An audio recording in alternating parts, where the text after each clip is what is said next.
खरं तर आज सगळ्यात जास्त कामं केली. दगदग पण भरपूर झाली, त्रास पण भरपूर झाला आणि कामं पण भरपूर केली. पण व्लॉग छोटा बनवला. ह्या मधल्या रूम मधलं कणी हे सगळं लॅपटॉपचं काढून कणी पुसून ठेवलेलं आहे झाडून. ह्या दोन्ही पण. त्यानंतर खिडक्या वगैरे झाडून ओल्या कपड्यानं पुसलेला आहे. बेड पण पुसून झालेला आहे. हे कणी दाखवायला विसरले मी.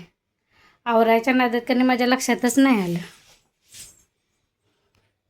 फक्त कधी थोडंसं आता हे खालचं आवरायचं आहे. पसारा हे बघा पडलेला. वरचं तर ते सगळं झालेलं आहे. खिडक्या वगैरे सगळं, बेड वगैरे सगळं झालेलं आहे. फक्त हा खाली पसारा पडलाय की नाही, हा आवरायचा आहे. तर आता हा पुसत पुसत कणी लावत येते. घर झाडायचा आज माझा 3रा दिवस होता. पहिल्या दिवशी हॉल घेतला, त्यानंतर काल दुसऱ्या दिवशी पलीकडली 1 नंबरची रूम घेतली आणि आज मला कणी हे सगळी म्हणजे आज खरं तर कणी कामं जास्त झालीत माझी.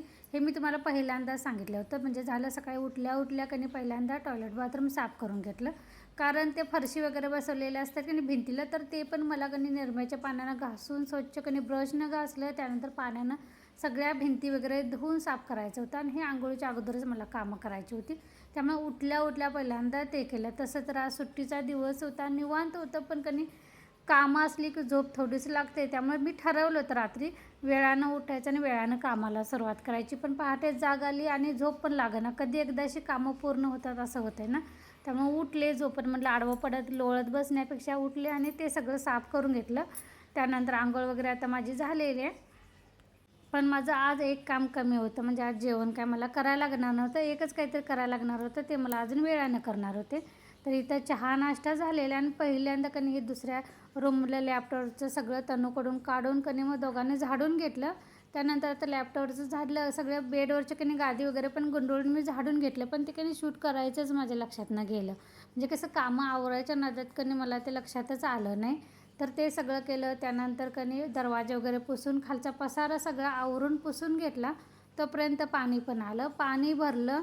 त्यानंतर दारात पण कार्बन वगैरे सगळा पडला होता, दार पण सगळं धुवून घेतलं. झाडांना पाणी कणी 2-4 दिवस मी घातलंच नव्हतं, तर आज झाडांना पण पाणी घालून घेतलं. आणि त्यानंतर जेवण काय आज पूर्ण बनवायचं नव्हतं, कारण आमच्याकडे कसं माही चालू झाले. त्यामुळे कोणाचं ना कोणाचं तरी आमंत्रण असतं. त्यामुळे ह्यानी बाहेर होते, फक्त पोरं आणि मी होतं. म्हणून म्हटलं आज पुलाव करायचा मस्तपैकी. बटाटा, हिरवे वाटाणे, कांदा टोमॅटो घालून कणी लाल तिखट मीठ घालूनच मी पुलाव केला. आणि त्यासोबत दही आणि वेफर्स तळले होते, कारण नुसतंच पुलाव खायला पण कोरडं कोरडं वाटतंय. त्यामुळे दही आणि काहीतरी तुम्ही वेफर्स म्हणा किंवा दुसरं काहीतरी तळण्याचे पदार्थ तळायचं आणि ते खायचं, छान लागतं. लोणच्यासोबत पण चांगलं लागतं.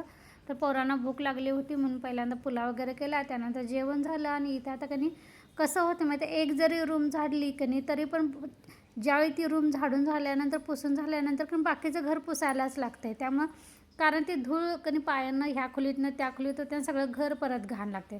त्यामुळे 3 दिवस सलग मला रोज फरशा पुसायला लागत होत्या.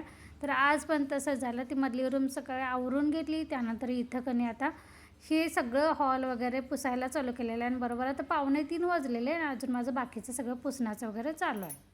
हे सगळं पुसून घेतलं आणि मग थोडा वेळ आराम घेतला, कारण आज आमच्याकडं आठवडी बाजार पण होता आणि मला भाज्या पण आणायच्या होत्या. कारण मग पोरांच्या डब्याला कणी काय द्यायचं हा प्रश्न पडतो आहे, कारण भाजी काय ना काहीतरी लागतेच. आणि भाजी अजिबात सगळीच माझ्याकडे संपली होती. त्यामुळे कुठल्याही परिस्थितीत आज मला बाजार करायचा होता. तर आमच्या गावचा मी जिथे राहते त्या गावचा बाजार छोटासा भरतोय, तरी पण म्हटलं तिथल्या तिथं, कारण दुसरीकडे अजून आहे कणी कूर म्हणून तिथं मोठा बाजार भेटतोय. पण कणी तिथं जायला मला तेवढा माझ्याकडे वेळ पण होता आणि वेळ झालेला, ह्यांची पण कामं होती. त्यामुळे पटकन कणी गावातनंच बाजार करून आल्यानंतर भरीत करायचं होतं म्हणून वांगा वगैरे भाजून घेतलं, मस्तपैकी भरीत केलं. आणि इथं आता डाळ पण फोडणीला टाकलेले. डाळ आणि शेवग्याच्या शेंगा भात झालेला, दूध गरम करत ठेवलं होतं.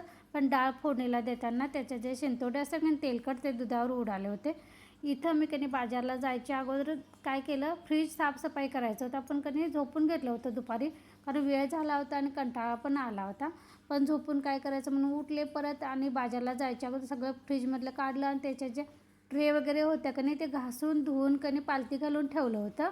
कारण तोपर्यंत म्हटलं थोडंसं सुकू दे. त्यामुळं कणी किचनमध्ये पण पसारा पडला होता, कारण मला आज हे फ्रीजचे कामं आज पूर्ण करायचीच होती. कारण उद्या मला किचन काढायचं होतं आणि ते किचनसोबत फ्रीज काही शक्य नाही ना. एकदा किचन काढलं कणी मग 2-3 दिवस काहीच काम करूसं वाटत नाही, इतकी दगदग होते. किचनच्या कामाला जास्त वेळ पण लागतो आणि त्रास पण होतो आहे.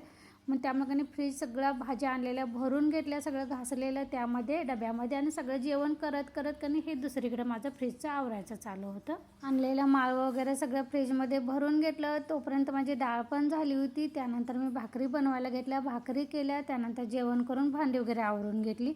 अशा पद्धतीनं घर झाडायचा माझा 3रा दिवस. आज सकाळी उठल्यापासून ते संध्याकाळपर्यंत माझे काम होतं, त्रास पण होता, दगदग पण होती, पण कनी व्लॉगच शूट केलं नाही कारण मला ते आवरायचं होतं. त्यामुळं छोटासा व्लॉग झालेला आहे. तरी पण तुम्हाला आवडला असेल एक लाईक आणि कमेंट नक्की करा.